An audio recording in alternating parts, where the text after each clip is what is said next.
Ladies and gentlemen, Lenny March here with the Home Show. We are on course to March 7th. It's getting closer, one day closer, a few weeks closer. I can't wait. The promoter next to me, Tony Cunningham, he can't wait. Tony, and always a pleasure to catch up with you. How's things? Yeah, I'm good, mate. Thank you very much. Are you stressed? Are you stressed as we get a few more days, a little bit closer? How are the stress levels? High. Yeah, I think every promoter gets stressed on at some point, especially 2 weeks out. You know, you're worrying about pullouts and stuff like that. But we haven't had any touch wood at the minute, so we're all good. That's it. Your phone's gonna be buzzing now during this little interview, and it's gonna be like Tony Don't can't say make it, and we've jinxed it. Look, he's checking his WhatsApp now. But it's good. And you know, a few weeks close. I think 2 weeks now, isn't it? Yesterday or Saturday, 2 weeks Saturday just gone until the home show returns to the Walker Dome. I say returns. You know, should we say takes over the Walker Dome out there, and it's going to be fantastic. Tony, talk to me firstly about getting this whole fight card together, the early stages, making the matches. Obviously, when we started, you was at Blythe Sports Club or the Sports Leisure Centre, and now we're at the Walker Dome. Just talk to me about the early stages of matching this whole fight card, the process of going into it, basically. Because we talked about the stress levels now. I bet it was even stressful, matching these. Yeah, I mean, we started off matching last year. Obviously, it was you've got to start early when you're promoting now. There's that many shows about. So I started booking fights and making fights quite early last year, late in the year last year, before Christmas. We'd made like inroads into going back to the Blythe Leisure Centre, where we used to do our quite big shows there, the 1,200 seaters and stuff. That kind of, I think, they've remodernized the sports centre, so the capacity levels is a bit smaller than it used to be. So that we had to look for a venue. We had to look for a better venue, a bigger venue. And one of my pals who has shows there, Andy Davison, shout out the Straightener Show. He recommended that we meet with the manager and look at using the Walker Dome. I've done a show there before in the past. But it was a lot of years ago. It was I co-promoted on a junior show, but it's a fantastic venue. It's purpose built for fight shows. It's a perfect circular shape, and the sound, the atmosphere, everything. The bleachers can be adjusted to bring, take capacity and so on. So yeah, we made the decision to move to the Walker Dome. A lot of the fighters, are from over Newcastle area, and it's quite easy to get to for anyone who's traveling as well. So it was an easy decision in the end to make. So it's good. Yeah, if you are from Blythe, I presume probably about 20 minutes taxi there and back. So should be a smooth sailing travel over there. But I want to talk about the move. Should we say Blythe's Leisure Centre to the Walker Dome, and it's been an easy process thus far. Does that speak to volumes? I remember speaking to you before on my own channel, MMA Unhinged, and we said that you want it to be an international event. Does that speak volumes of how big maybe you anticipate when you first started the event? You think, all right, it's going to be big. We're going to go to the Leisure Centre. The home show returns in a big way. International stage for international fighters coming in. But did you think it would be sort of this big, sort of going into the Walker Dome? Yeah, I've promoted bigger shows than this before, so I knew what it needed. I mean, we've done this for 16 years now, so we've promoted some big names, some big fights, and I mean we've co-promoted with Infusion. The Dutch came over. There was a 3,500 seater in Newcastle. Did that with Craig Jost and Edwin Van Os. So we've put big shows on before, and that was TV standard. So you've got to make sure that it's all singing, all dancing. So when you start building the card, then you kind of it's a funny one for a promoter, because you want a good card, but you've got to have the right venue for the card, haven't you? If you're putting an amateur show on and you're putting it in an arena, then your ticket sales are going to struggle and so on. But when you're putting on an arena style show, which is what we're doing, you've got to have you got to get a mix of high level fights, good local ticket sellers, good undercard, and I think that's what we've got with this one. we've got a healthy undercard, a good preliminary card, and then main card, one of the best ones I've done. So I'm happy with it. Yeah. Yeah, I feel like I've got to feel a soft spot for promoters that put on these shows, because like you mentioned there, you've got to put on these good fights, but also you got to think about the tickets and the selling. So I kudos to you, Tony, and every promoter that's watching this that put on the shows, because it's a tough old game, a tough old business. It is promoting shows. It is, and like there's a lot of promoters. I'll say, most promoters are actually coaches as well, and they're doing it for the fighters. And that's what I do it for. Like there's no promoter on this planet, unless they're getting a TV deal and big sponsorship and stuff like that, are doing it for the love of it. They're doing it for the fighters. They're not doing it for money. They're doing it for the fighters. They're doing it so they can put up a nice platform for them to perform in front of their home crowd. So that's why the show is called the Home Show, which it was called Millennium Fighting Championships originally. And it just didn't stick. Everyone just called it the Home Show. Even the away fighters called it the Home Show. So that's why we went with the brand the Home Show. So it's yeah, I can, when I see promoters looking for pullouts and last minute replacements, I always try and help them, because I know exactly what it feels like. It's a tough sport. Yeah, I think the Home Show has got a very fitting name to it. I like it, and obviously being living in Blythe as well, so it's going to be good for me March 7th. I'm really looking forward to it. But we shall wait. Yeah, it's going to be great. I look from the photos that I've seen from previous events, it looks electric, so it should be good. Hopefully, or it depends how you look at it. Noise complaints this time around. Would you like that? Yeah, I mean, my production. This is the thing. What I'm saying about doing it for the fighters. Like any promoter can put a boxing ring in the middle of a hall and match fights and just say, right, we've got a show. But the money that we spend on the show for the fighters, as in the production, it's a big screen production. We've got arena style size sound system, indoor pyrotechnics. We spend a lot of money on actually using the screens, not just putting names up there. We'll put we'll put video. You'll see. Don't want to spoil it all, but we'll do a little story before the fighters come out. Especially the ones that are fighting for titles and things like that. So and we do gift packs. All the fighters get shorts, t-shirts. They don't need anything when they turn up. They've got everything, all that kit supply, gloves, shin guards, everything. So we'll make sure that the fighters really, really enjoy coming. They're not just turning up and getting like a handshake and a pat on the back. They're coming away with some stuff, because amateur fighters don't get anything, do they? They just get like a well done, maybe a medal. So we want them to go away with at least a pair of shorts and a t-shirt, enjoy the whole occasion, and just be talking about it the next day. That's what promoting's all about as well. Absolutely. We'll waste no further time. We'll talk about the fights that we have on March 7th, and we'll dive straight into the early undercard. We've got one of your guys, William Morello, versus Theo Pedro. I've had some few opportunities to watch Theo Pedro a few times in boxing, especially in his last fight there at Machine MMA. Unfortunately, I worked for them as well, so I got to see the taster of what to expect. But matching this one, Tony, two young, great kids, should be good footwork wise, and what I've seen from Theo and William as well should be a spectacular show from young men. Two very dedicated two kids. Why matching this one? It's for me, this is a great one to be there early on to get a taster of what to come to later on. Yeah, so what we've done is we've done like an early undercard. So there's a couple of fights on that fighters that probably just would need a little bit of exposure just to show them off a little bit.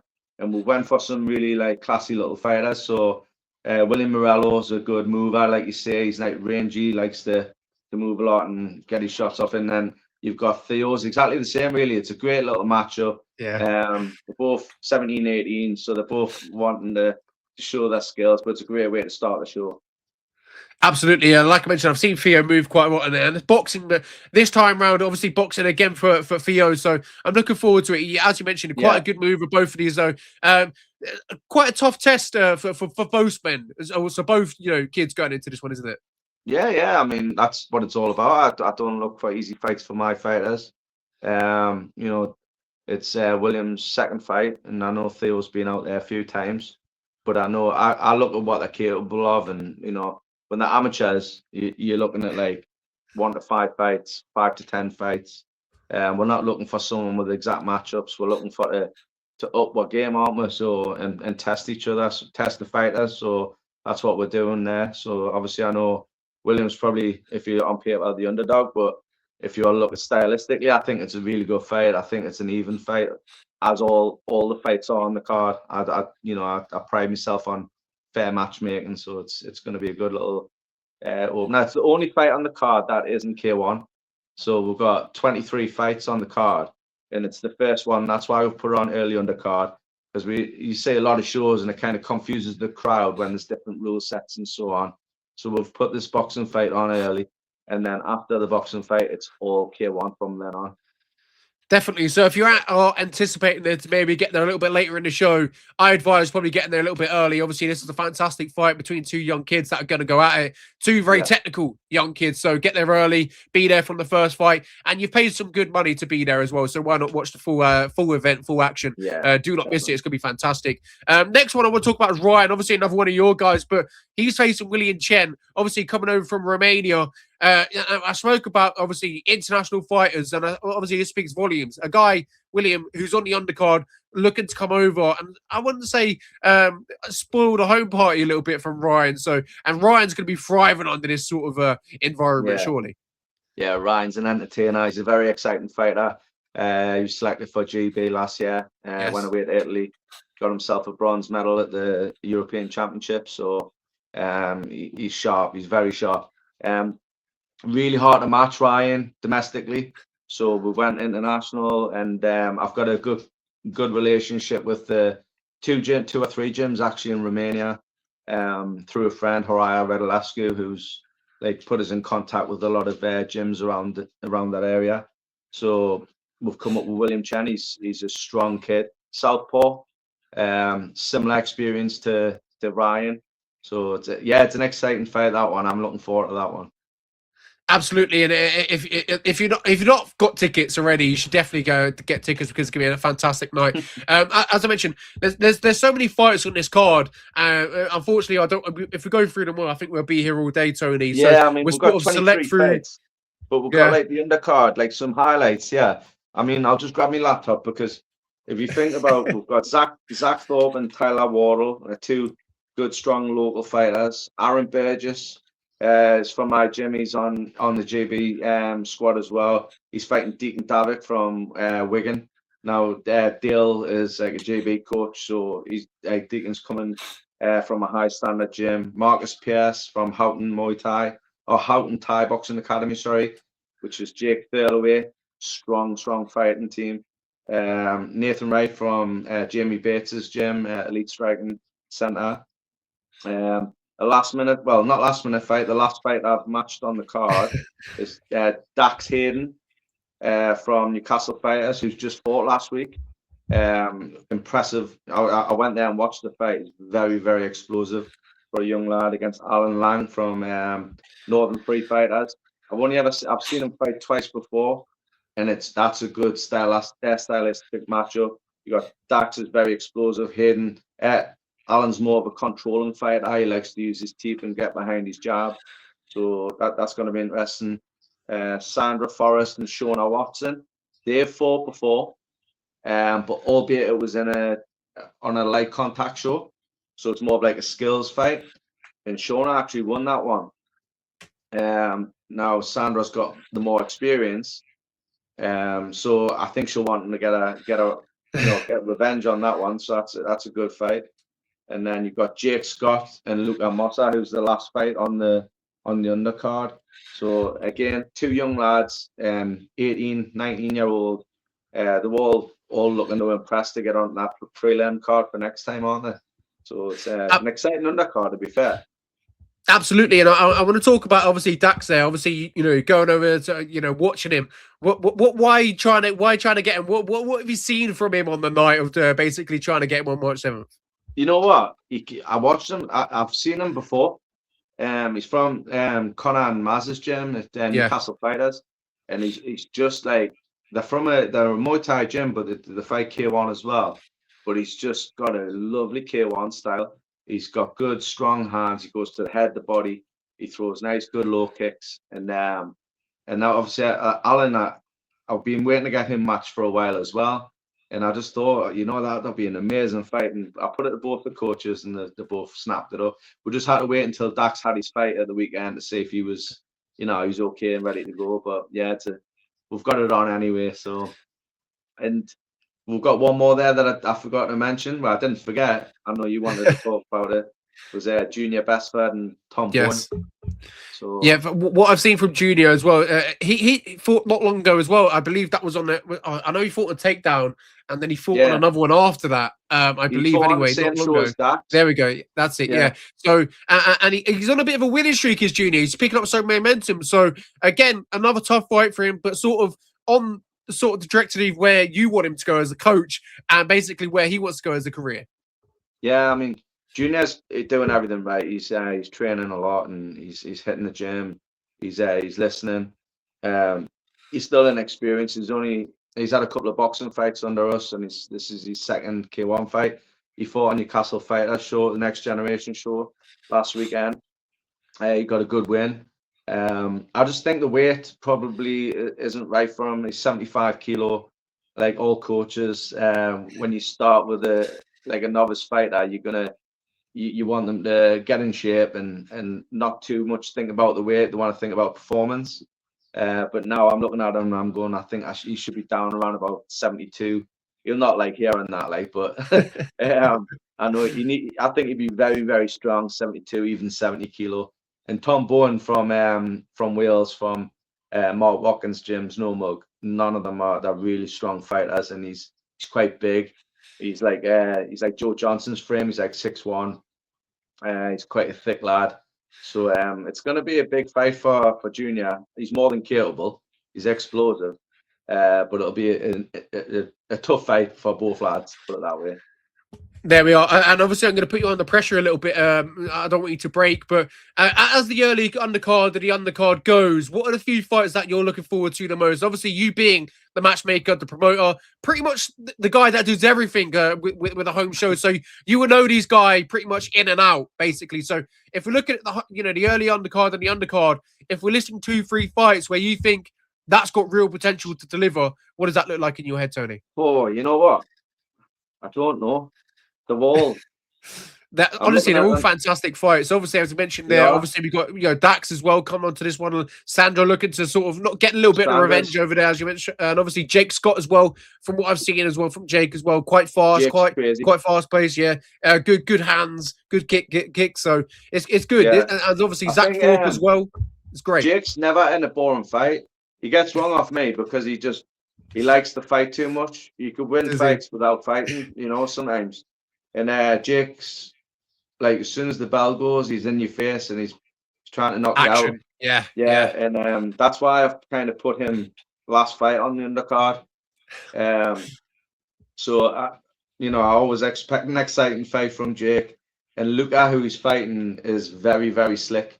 So he's the type of fighter that can frustrate Jake and move along the ropes and catch you as you're coming in. And so that's another interesting fight where Jake could walk into shots and Luca could sneak rounds, or could Jake corner him, and so they're all good fights. So, but yeah, I would go, and then bloody hell, you've got Zach Thorpe's really good, and Tyler Wardle. So yeah, to be honest, that's a show in itself. That's a good little show in itself. But yeah, it's a good show in itself. So, but yeah, couldn't pick a fight of the night on that one. No chance. No chance. I'm gonna have to push you for one later though when we conclude the whole show. Sort of a value for money sort, should we say, fight. Basically one fight alone, why they should be there. But we'll move over to the preliminary fights. And if you look at the prelims, absolutely stacked. Obviously we've got Jordan Dixon versus Isaac Watson. Having the pleasure to speak to these both two gentlemen. And what I'm expecting is a bit of a wild fight, especially for what I've seen from Isaac. And looking at the tape, he loves the spinning kicks. He loves being a little bit wild and unorthodox. It's fantastic. And obviously Jordan, sort of being the entertainer, sort of being in the poster boy, should I say, likes to see his face on the poster. And he's improving as well. So what we've seen from Jordan, obviously took a loss maybe a few. Was it last year? He took a loss, and it was and he's bounced back from that though. Obviously, Yeah, it's good. yeah, What we're seeing from Jordan, obviously winning over there on Isle of Wight, and obviously defending his title now. I think that from what we see from Jordan is improvements, and against Isaac Watson, a tough challenge, experienced challenge, and yet again, Tony, one of your guys being probably the underdog on paper. yeah. I mean that's what it's all about for me. Is like giving them a challenge, and if they win, then they're on top. So although Jordan's the champion of this particular belt, um, it doesn't mean Isaac's not a champion. He's ICO European champion. He's been around a long time. Yeah. As long as I've known Dave Phillips, his coach, Isaac's been there, even as a junior coming through. Now they're like 19, 20, and that headlining shows, and he's very, very exciting as Isaac. He throws shots from all over the place. He'll spin an attack. He'll go southpaw throw kick. He'll tip you in the. He likes the tip to the face. He's got good boxing. He throws low kick. He does everything. He's entertaining. He's not your tap the foot style of Muay Thai. He's more of an exciting K1 fighter. And then you've got obviously on paper Jordan's the underdog. He's only had 3 semi-pro fights with the shin guards off.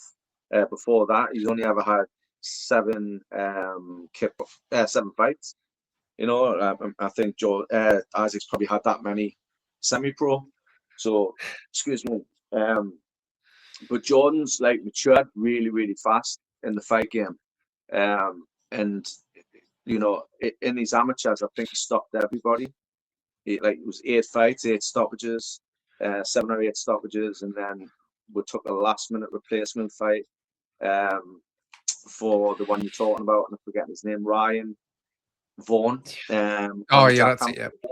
Yeah, and he got robbed, didn't he? So it was very, very close. We got robbed. We repealed it. I'm not going to go into that, but it was a good experience fight for him.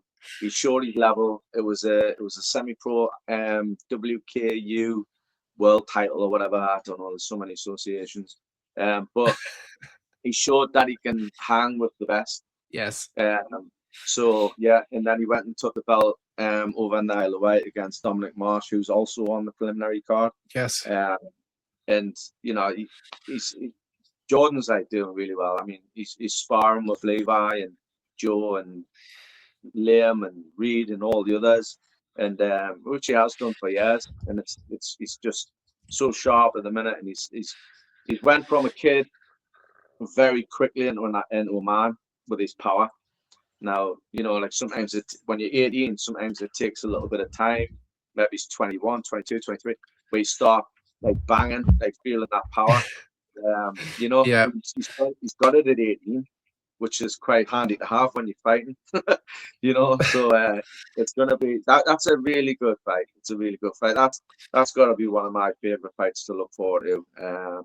I'll probably be chewing my fingernails off beforehand, but I'm sure it'll entertain the crowd's a winner on that one. Put it that way. Yes, if you can watch it, because in terms of how quick these two guys are, it's going to be a very quick and intense matchup. So make sure you've got some slow motion goggles on, because that one's going to be a fantastic one to watch. Because these two, and what I've seen from Jordan, he's very quick, especially in his hands and the way he gets in and out and sort of uses his combination, especially his kicks as well. His leg kicks, his calf kicks are absolutely brutal. I remember watching that fight. I think it was against Dominic Marsh actually, where he sort of just systematically broke him down with them leg kicks, and it was a fantastic fight. But yeah, Jordan Dixon just ever improving, looking really fantastic at the moment. Some great fights on the card, and we'll start right at the beginning as well. This one close to heart for you, shall we say, Tony? Reed Cunningham, I believe, sort of quite a few, sort of like a baby, should we say, into the semi-pro, sort of made that step, not too recently. So he's sort of looking to get the win over against this. I'm probably going to butcher this guy's name, so if you're watching, I'm so sorry. Aline Grama. So we go with Aline Grama, another Romanian that obviously you talked about. You have good relationships over there, so a good international opponent for Reed. Talk to me a bit about the matchup. What you expect, why you matched it, and what fans expect basically between Reed Cunningham and Ali Grama. Yeah, I mean they're so difficult to match, aren't they? The little guys. I mean, Reed and Liam Little are both like 51 kilo. Yes. which I don't know, that's tiny. But in the UK again, very, very hard to match anyone. Reed's never fought in the UK the proper weight. He always has to fight up a weight. He's fought at 56, 53. He fights at 51. So it's always like against the odds for Reed and Liam, to be fair. And they're always fighting heavier guys. There's nobody in the country that way, especially at that level. That dangerous kids. That I'm saying kids, that adults now. That they're 19, 20. I call them kids, but yeah. So we look internationally, and the Romanians are hard as nails. This team as well. It's another team. I've never dealt with before, but I've looked online, and they've got close associations with DFS and Coliseum promotion and Romania, which is like big, the big shows. So they know mugs, the coaches are high level, and they're producing good fighters. I've had a look at them. I've only seen one fight of Alan, and he's strong. He's very come forward, typical. The fight very much like the Dutch, the Romanians, the high guard, come forward, good hands, low kicks. So Reed's got a difficult fight there, but off the back of the World Championships where he got silver medal, he's buzzing. So his last fight was against an Azerbaijan fighter with over 200 fights, and he went the rounds with him, but he didn't look out of place. It was a good fair matchup. So for me, like Reed's confidence is up here because of the World Championship. So he's ready to take anyone on, to be fair. Absolutely, you talk about these world championships. I mean, obviously, none other than Liam Little, obviously getting gold out there. So that's a massive boost in itself, isn't it, for Liam to come back with that gold from Abu Dhabi and sort of go into this with confidence, should we say, March 7th. Do you think there's maybe a little bit of pressure as well? Because obviously, his opponent Armando Moldavan, he's going to be coming into this looking to see if he gets the gold, he got the gold, and if he takes the scalp of Liam Little, it's a big win for him. Liam's, if you remember though, Liam fought in the Europeans, not the world. So true. he fought in the Europeans as a junior. But now he's 18. So now transitioning. He's transitioning. So in the WACOs, if you're 18 of the year of the competition, you're still classed as a junior. You're an older junior. So you're fighting 17 and 18-year-olds. But so Liam's still got another year in the juniors, even though he's 18-year-old. So but yeah, you're right though. He's still world number one at 51 kilo. There's nobody in the world better than them on paper. The WACOs, and the WACOs is the one, isn't it? I mean, that's the biggest organization in the world for kickboxing. So, but Armando, again, I've looked at him, and he is a little time bomb. He comes forward, and I think, like styles make fights. This might be one that, although styles do make fights, this might clash because they're both the same. I think it's about they're both standing in the middle of the ring and they're just gonna bash each other until someone gives in. And I know Liam won't give in. So, and I know Armando is hard as nails as well. So it might be a bit scrappy, this one. Sometimes you need someone who's a bit contrasting to get a good fight out of. I don't know how this one's gonna go, but it'll be carnage, that's for sure. Rock and Sock and Robots, I think they would call this one.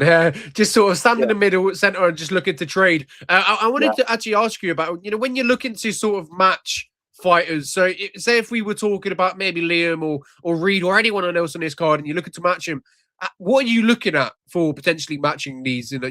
For these on the show, basically. What do you look at in a fighter? So it's easy for me to match fights, right? You know why? Because I've got a strong team of fighters that are not scared to fight anybody.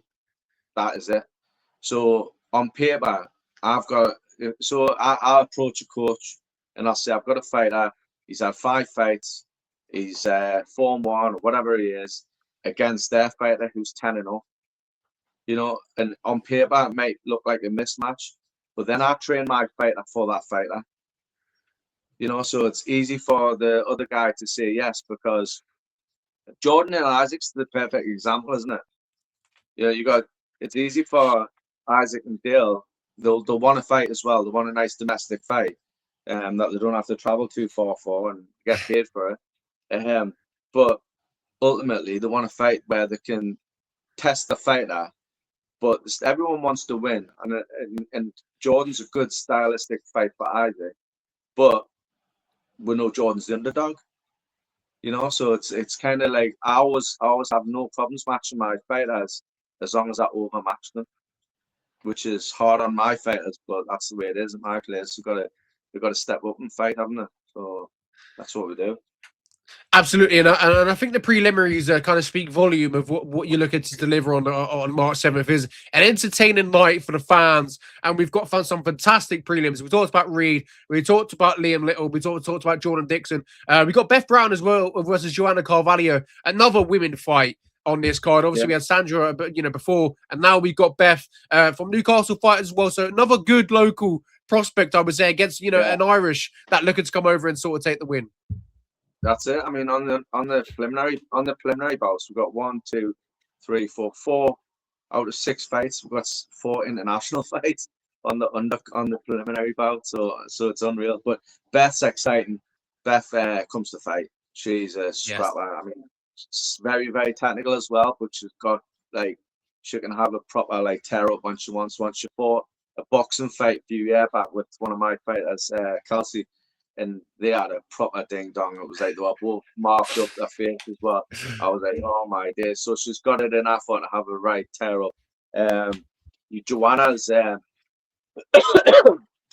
Irish girl, Joanna, she's actually Portuguese living in Ireland.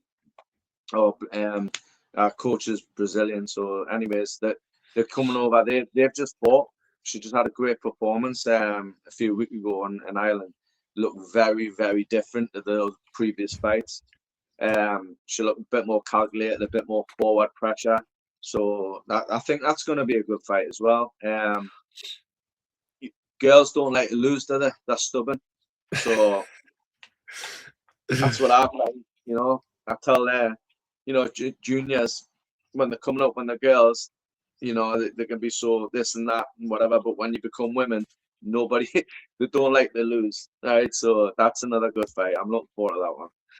That should be fantastic. I mean, the main card itself is, it's fantastic. Obviously, this is where the excitement level sort of just rises another little bit. The tension sort of becomes a little bit more dramatic, and you'll be even more nervous on the night. I'm looking forward to seeing your sort of face running around backstage and sweating a little bit, and sort of make sure the promotion and the event is going fine, but make sure you train all your fighters backstage. It's gonna be a lot of work for you on March 7th. And I think I remember a post you saying, why the hell did I match 14 fighters and my own fighters on the show?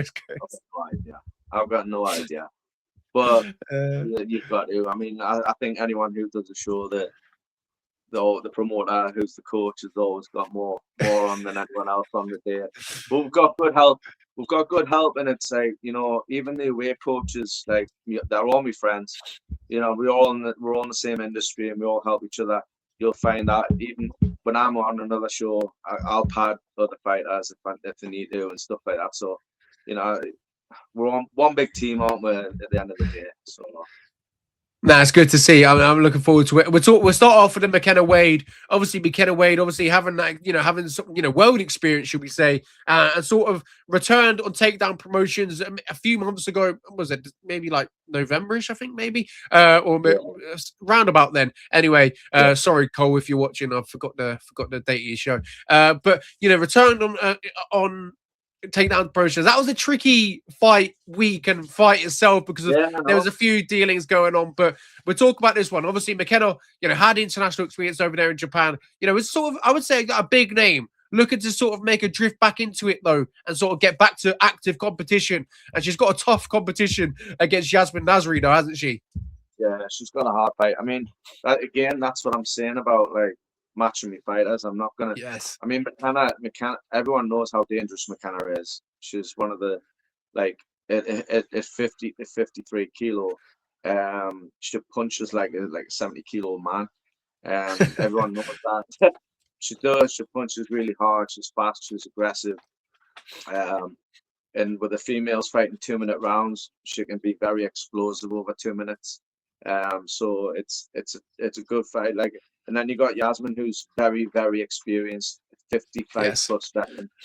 She's been around forever. She's fought every single person. She's fought in Thailand. She's been at the highest level. She's still active now. She's got her own gym.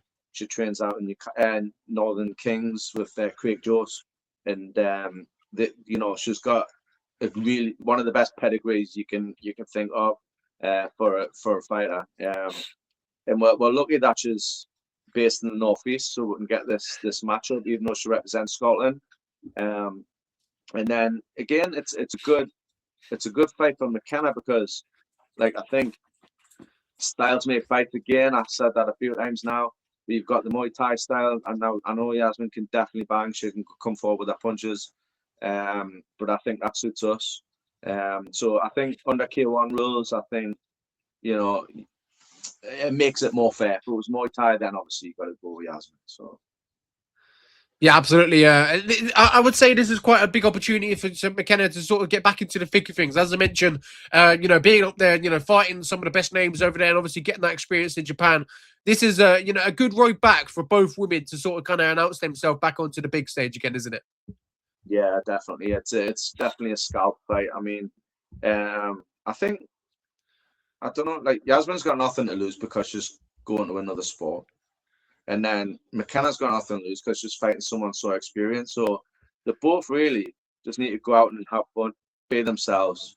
And if they do that, then you're gonna see a cracking fight. Like, but I just don't think there's any pressure on either fighter. Believe it or not, if it had been Muay Thai, then you could understand Yasmin would be like, right, I have to win this.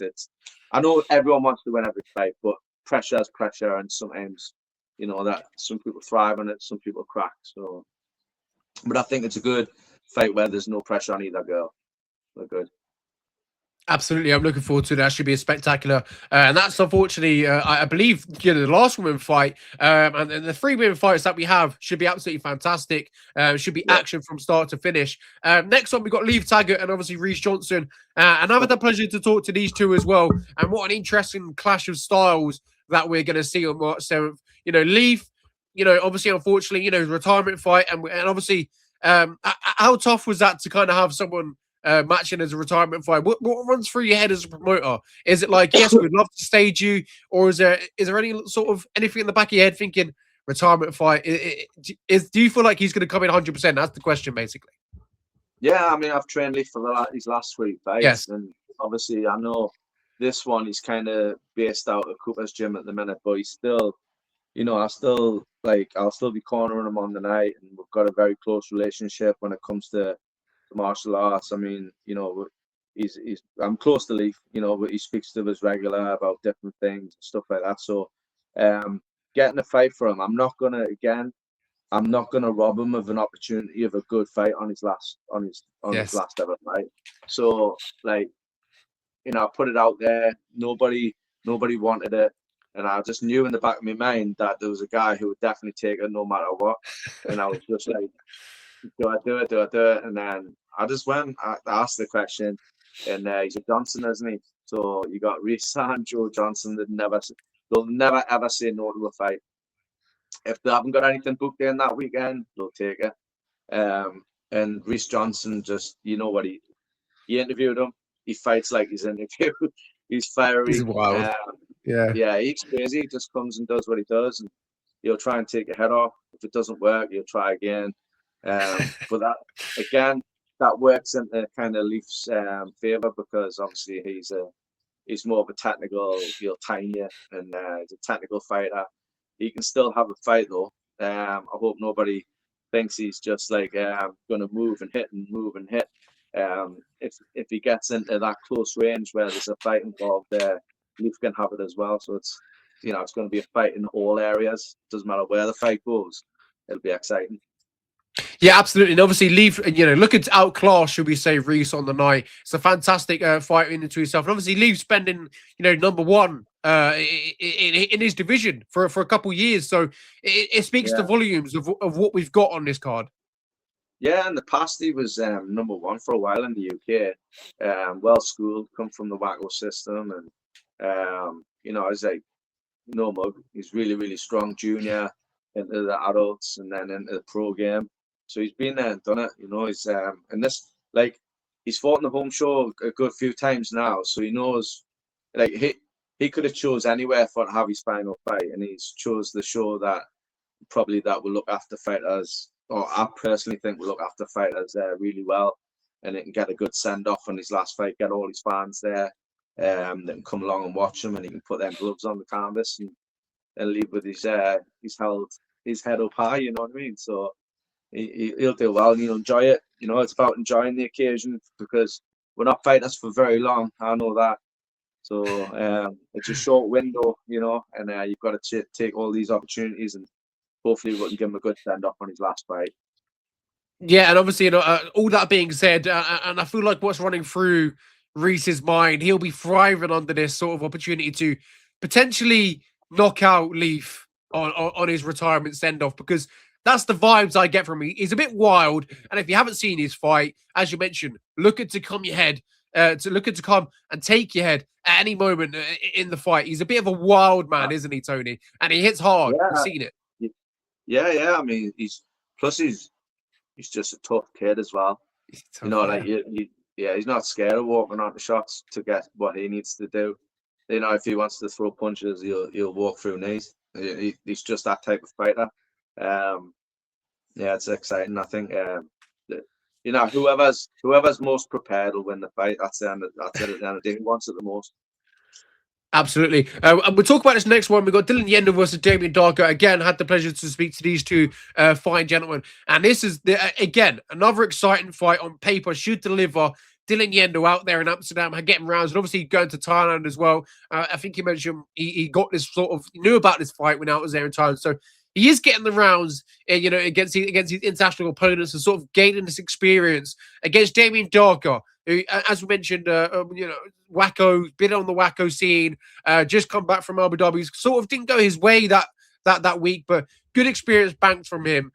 This fight on paper should be absolutely explosive. I'm looking forward to this one. Damien, the more experience, the higher level fighter, again on paper. Dylan Yendo's looking to step up. The last two times against Joe and Jack, not gone his way, but this time looking to take the head of Damien Darkin and prove he should be at this level. Yeah, that's it. I mean, obviously, yeah, Dylan's kind of obviously the underdog, but yeah, he's another one. He's a bit like Reese. He's tough. He knows to come for it, but he's not just tough. He's got some skills. Yes. He showed that against Joe Johnson when he fought Joe. He kept it. Some of the rounds were very even. I think Joe just had a little bit more power and a bit more experience of when to fight in the rounds and win the rounds. But like I think he's gaining that experience as he goes, and like you say, he's not training with mugs. He's over in Holland. I see him in Holland all the time. He's always over there, and he's training, and he's just been to Thailand. I know he had that booked already. He didn't go to Thailand in preparation for this. He was already going there, but it doesn't half help when you can go over there and get the experience over there and train. But I think I think in Dylan's interview he was saying that he's got his head on this time.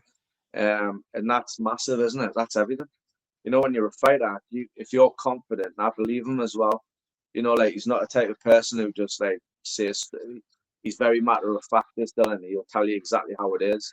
He'll be too honest sometimes, and I believe him. I think he's got his head on, and I think he's coming for a proper fight this time, and he will use his brain, and he'll get stuck in. But he's got that dog in him as well when he needs it. He's gonna need it against Damien. Damien's very strong, well schooled. He's wacko European pro champion. The amateurs is a different thing. I mean, Damien said that himself. You're fighting in the amateurs. The tournament format's completely different. It is good experience, but fighting pro is completely different. So, but he's good at pro. He's very, very good at the pro game. He's probably better at the pro game than he is the amateur game, on the wacko side. So, hence why he's European champion. So it's a big step up for Dylan, but I think if he turns up, and at that weight as well, fighting at 80 kilo, it just takes one good shot. And they're both the type of fighter that'll not shy away from them shots, So it's going to be, Dylan's always got a puncher's chance, and he's got the skills if he can get his head on and get into the game early. I think if he gets into the game early and gets some confidence, you'll see a really good fight. But if Damien steamrollers him in the beginning and gets a good start, then it might have to be a bit more of a dogfight from Dylan. There was a good little talk between these two on the interviews where they go back and forth. If you haven't watched that, go back and watch that. But obviously, it was Damon Darker explaining, obviously out there in Thailand, learning to practice to catch the leg. I presume you would have watched it, Tony. You would have seen that bit. Do you think Dylan will be thinking about that March 7th, looking to catch the leg? Damien said that obviously, out there in training, you sort of taught to catch the leg, obviously, Muay Thai and stuff like that. So, do you think that would be running through Dylan Yendel's mind on March 7th, potentially where Damien sort of can capitalize on that and potentially look for a knockout? Yeah, he'll catch anyone from a Thai boxing background is going to be tempted to catch kick on. I'd say that's part of their game, isn't it? Like catching the street, but like as soon as they're getting warnings and point deductions, they'll still stop catching kicks, won't they? So you got if you're gonna lose a round because you caught a kick, then that's your stupid fault, isn't it? So you're gonna, I think anyone who catches a kick, it's just like, I don't know, it's like headbutting someone, it's a foul. So you're not gonna do it once you start getting warnings and things like that. So I think it's better if you're training to the rules though. You should be training to the rules. The rules have been set out. I'm pretty good. I send out the rules to the fighters and coaches well in advance. They've had like a brief overview of the rules, like no catching kicks, 2-hand grab, 1 knee. It's basically K1 rules. So it's the WACO K1 rule system, sanctioned under Kickboxing GB, but they're following the WACO rule system. So no catching kicks. So if he catches kicks, it's his own fault. And I think Dylan was had a great little reply. He says, "I don't need to worry about your kicks. I'm coming to basic. I think he said take your head off. So it's going to be good. It's going to be exciting. This one, this fight. We're talking about Ryan Foster versus Darius. That's a pretty tricky name as well. Ryan Foster versus Darius Olteen. We're going to go with that. Quite a good matchup as well. Another international matchup. And like I mentioned, we were saying the whole time, just speaks volume of how how good the depth is of this card. Yeah, Ryan Foster is one of the most exciting K1 fighters there is. He's done everything. He's been in with everyone again. Spinning attacks, jumping knees, spinning back fists.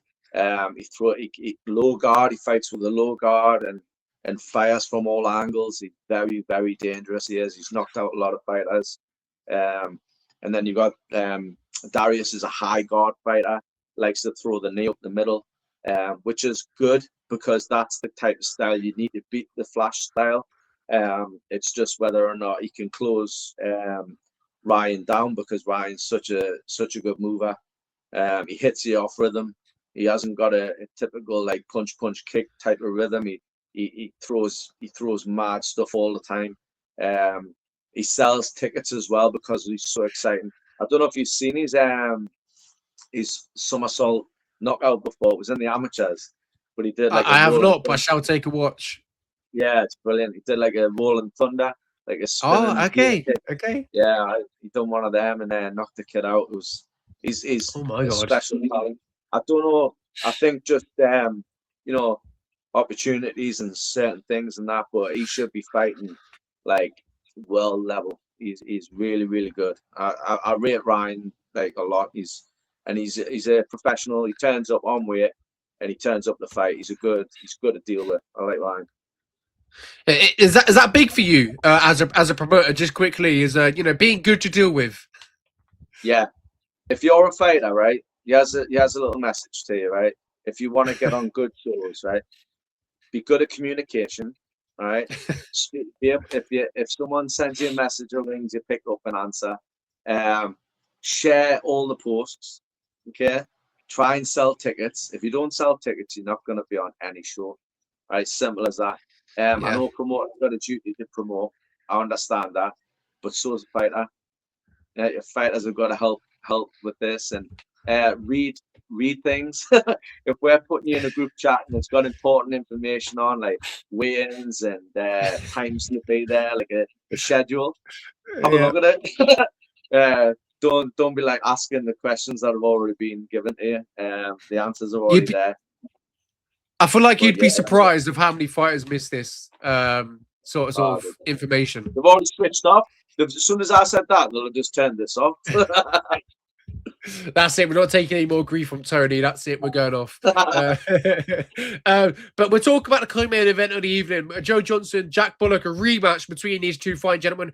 And if you haven't watched the first fight and you're skeptical of how this is going to play out, just go watch the first fight. Because, Tony, that first fight was fantastic, wasn't it? 5 rounds. Yeah. It was back and forth action. Obviously, Joe Johnson getting the win that night, but unfortunately not coming home with the belt due to the weight miss prior to the fight. And obviously, the surgery. There was a lot of circumstances going into that fight, unfortunately, why he missed weight. But this time around, hopefully he makes weight and he'll compete for that title on March 7th. But the first fight itself, Tony, should sell the tickets on this one. It's fantastic. If you haven't watched it, go watch it. Oh, it was unreal. It was on Victory Promotions, another local show, which is Jack's kind of like home promotion. Yeah, it was unreal. Like you said, it was back and forth. Obviously Joe missed weight. He had surgery 3. Joe was going to, well, he didn't want to pull out. I was going to pull him out. He had keyhole surgery in his stomach. He's got the scars there. He got his gallbladder removed 3 weeks before the show. And like the gallbladder kind of controls part of your water in your body. So he did everything he normally does for his weight. He's never missed weight before that or after that. So he did what he normally does, but obviously his body just wasn't responding the way it should have been, and he missed weight by 1 kilo or 2. I can't remember, it was 2 kilo. He still put on an amazing performance. So did Jack. Jack's one of the toughest fighters ever. He's been on the home show a few times. They're both very similar. They like the punch, they like to throw the hands, and they like the low kick. So they're very similar styles. But yeah, it was a good close fight, and Joe come away with the win last time. Joe's the lightest he's ever been at this stage in his camp, so there's no worries about weight. He'll hit weight. Don't worry. This time it's going to be another banger. Everyone's going to enjoy it, and I think Jack had a few injuries leading into the last fight. If he's fresh, then we should see it. I mean, Joe's getting better and better as it goes on as well, so it should be a good fight. The respect that these two men had each other was impeccable. It was great. And I remember speaking to them, and I think it was Jack as well. He said, he's like, we're pretty much good friends. We've sparred together. We trained together. It's just, unfortunately, the fight business. It is what it is. And there's not enough depth at this sort of level to not be fighting Joe Johnson. So it's quite a tough one, isn't it, for both men? But in this industry, they're going to fall into each other's hands. And it is what it is. They're running back March 7th.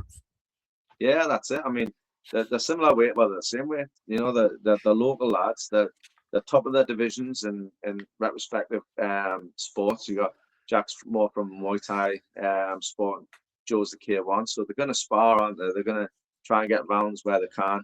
It just turns out the last few years they've been matched against each other, so the sparring hasn't been there. But they've got mutual sparring partners and things like that. Like Jamie Bates, like spars with both lads, and Joe's fought a few fighters from Northern Kings like Joe Welsh and Harry Purvis. They're all similar weight, so it makes sense for it to be in the same city to be sparring with each other, doesn't it? So that's a good thing about the Northeast. Like we're not like we're not top secret. A lot of the gyms actually do get on with each other, and we do like get our heads together and get the best for our fighters, which is brilliant. We're always at Newcastle Fighters, or we'll go to Sunderland to spar, South Shields, wherever, and we'll try and get people to come to our gym as well. And there's always visitors. Like tomorrow, we've got fighters coming from all over. And that's what's good about the Northeast. There's no egos. We just want to get the best for our fighters, and that's it, really. Yeah, it's definitely good to see it, and it helps that most of the high level fighters they're in England that are in the Northeast. So we've got a good cream of the crop of fighters in here in the Northeast, and that speaks volume as well for the main event as well. We've got Levi Thompson in the main events against Billy Dolan, Geary. obviously Dublin Combat Academy, it's a fantastic gym in Dublin over there. So you know what he's going to bring. Levi as well, a poster boy, bit like Jordan, loves being in front of the picture. This should be a good fight come March 7th, shouldn't it? Yeah, I mean, like Levi deserves everything. Deserves the headline, the main event spot. Yeah. He's worked hard. Billy Dolan. So Billy and Levi are on the national team. So Levi's on GB and Billy's on the Irish national squad as well. So they're both really, really strong fighters. It's Billy's an absolute athlete, involved with rugby, K1, kickboxing. He fights different disciplines. If you look at him, you can just see he's just built. He's like he's big for the weight. His conditioning is through the roof. And then you've got Levi, who's an straight up K1 fighter, like does nothing else. So it's gonna be one of them ones where will Billy's athleticism win him the fight, or will Levi's kind of discipline and the K1 only will that win him the fight? So it's so hard. And Bill, like I say, Billy's big for the weight. Levi's kind of naturally at that weight. He's nearly on weight now, and then Billy's like you can see he's a bigger frame than Levi is. So it makes for a really interesting matchup. I've never ever give any of my fighters an easy fight, and this just proves it. They're both on the same level for their respective national teams, and they're going to come together on the home show on the main event and see who's the winner. Absolutely, and I look forward to it. Every main event, you always look forward to it because it just adds to the the lights are going to be brighter. Well, it's going to feel like that anyway. The music's going to be louder. Levi, having some success over there in Abu Dhabi as well. How big of a fight is this for him? Obviously, the last home show, unfortunately, did go his way. So he's looking for a successful return back here on the home show. How big is this one for him against Billy? Yeah, like Levi doesn't even know who Billy is. Like he doesn't know any of his opponents.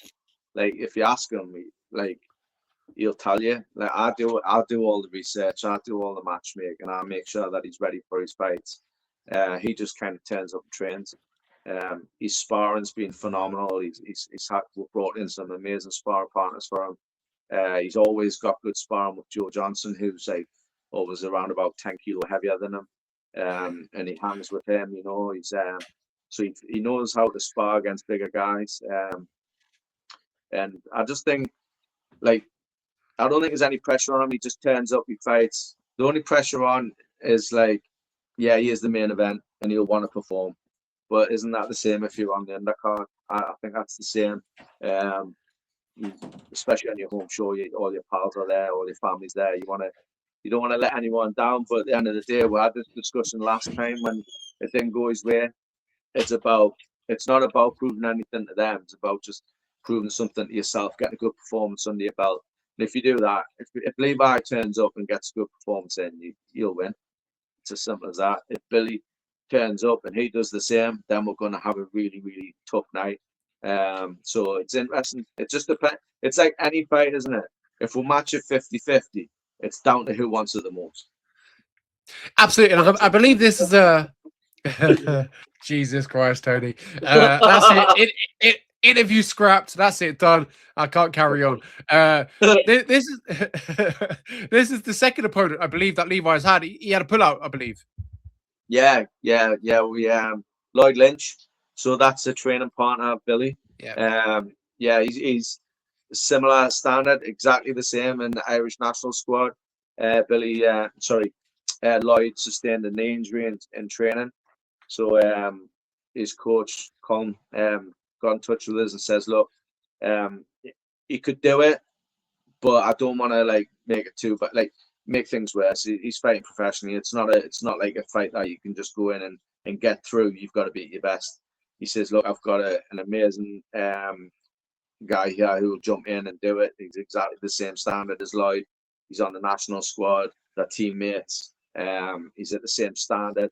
To be honest, I think he's a bit more dangerous because Lloyd's got the big power with the right hand. But I think if you know someone's got one particular weapon that you're worried about, you can work for that.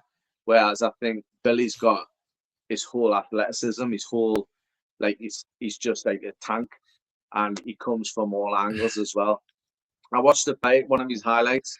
It's unreal. You want to watch it. He gets head kick, flash knockdown. He gets put down, and then like 30 seconds later, he's throwing a head kick and knocking the other kid down. And I was like, that. But that's the type of fighter he is. You know, when he's hurt, he's going to come back harder. So yeah, oh, what a fight! Love it. It's going to be a good one. Whose hand does that play into March 7th? Levi or Billy's? A tough one there, I know. Yeah. So it's a tough one, but like I don't know. It's one of them ones. If Levi's always going to go for the kill if he gets someone hurt.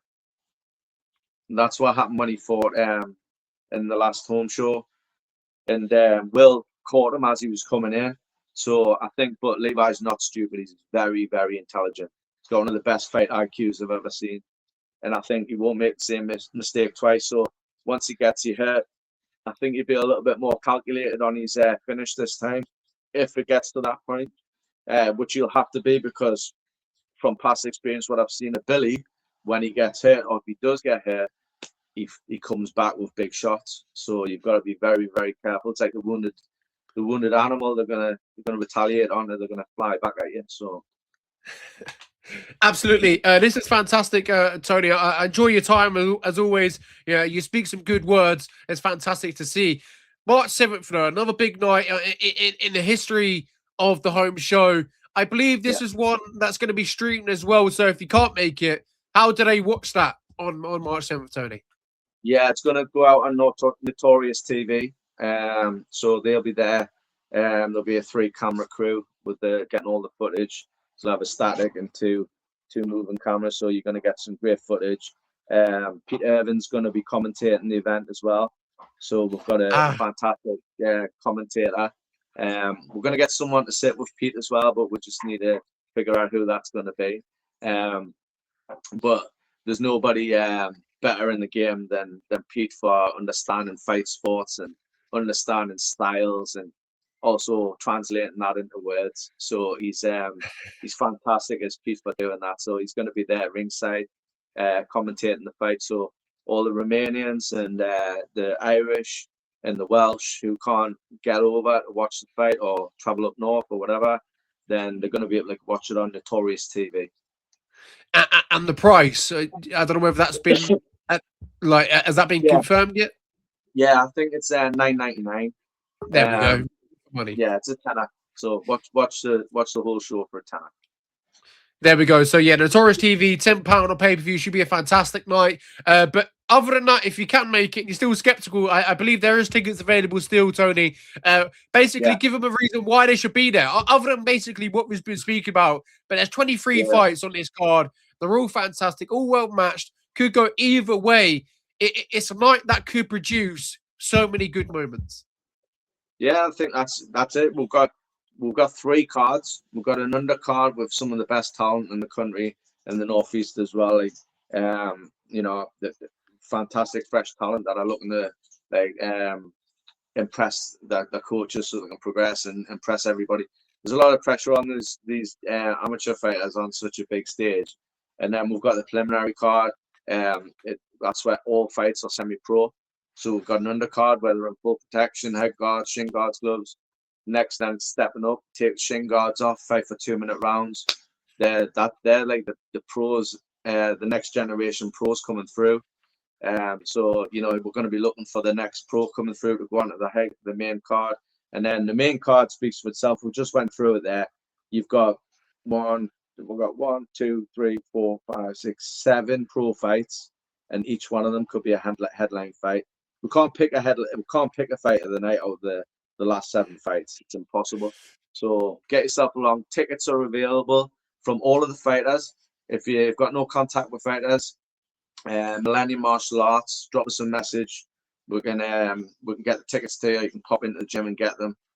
So yeah, last minute tickets. Get yourself to Millennium Martial Arts, pick them up, or we can post them out. Whatever. Just make some contact and get them. There we have it. You have no reason to be there on March 7th. I'm going to be there. It's going to be a fantastic night. I am very much looking forward to it. Tony, it's an absolute pleasure as always. March 7th is going to be a fantastic night for the home show. Yourself, potentially, having loads of fighters on the show. I know you're going to be a nervous breakdown throughout the Yeah. night, but it's going to be good, though. Yeah, definitely. I mean, the main thing is we've got the right people in place. We've got an amazing staff from everyone, from like me and my wife promote the whole show. The backroom staff are unreal. The runners, the actual dome staff, everybody, the kickboxing GB officials. So as soon as the first bell goes, I'm a coach on that night. So I just look after my fighters after that and everything. Everyone's doing their job after that, and we'll have an amazing night. The fans just need to sit back and relax because the production's phenomenal. Sit back, watch the fights, get yourself a beer, and enjoy yourself. There we have it. Nothing more needs to be said, Tony. Thank you very much. We'll catch you there. March 7th, Walker Activity Dome. Like we've mentioned, if you haven't got your tickets, get them now from Lenny Martial Arts or message one of the fighters that are appearing on the show and get out to them and support them on the night. March 7th. It's going to be a fantastic show, as we've been talking about for the last hour. And if you can't make it, Notorious TV pay-per-view. It's going to be a fantastic night of action. Do not miss it because it's going to be a brilliant one. It's going to be brilliant. It's going to be explosive. It's going to be one that you're going to be regretting if you are not there. So be there and be part of the action. And we'll see you there March 7th. And thank you very much from me, Lenny March. And I thank you very much for Tony Cunningham. And we'll be there March 7th for another night of the home show, another event of part of the history of the home show. And it should be a fantastic one. Thank you very much and goodbye. Thank you. Bye.